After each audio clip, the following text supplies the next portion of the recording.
কানাইলাল আজ চশমা পরলেন। 25শে ডিসেম্বর 2025।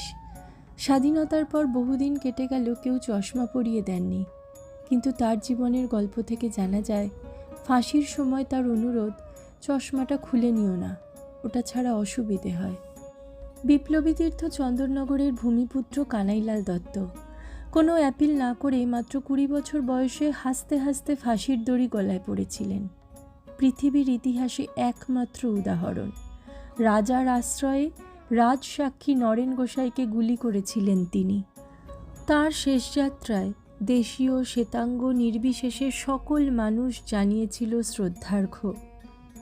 চন্দননগরের সরিষাপাড়ায় আজও দাঁড়িয়ে আছে তার বাড়ি। পৌরসভা বলেছে বিপজ্জনক বাড়ি, কিন্তু ইতিহাস জানে এই বাড়ির মালিক ব্রিটিশদের কাছে ঠিক কতটা বিপজ্জনক ছিলেন।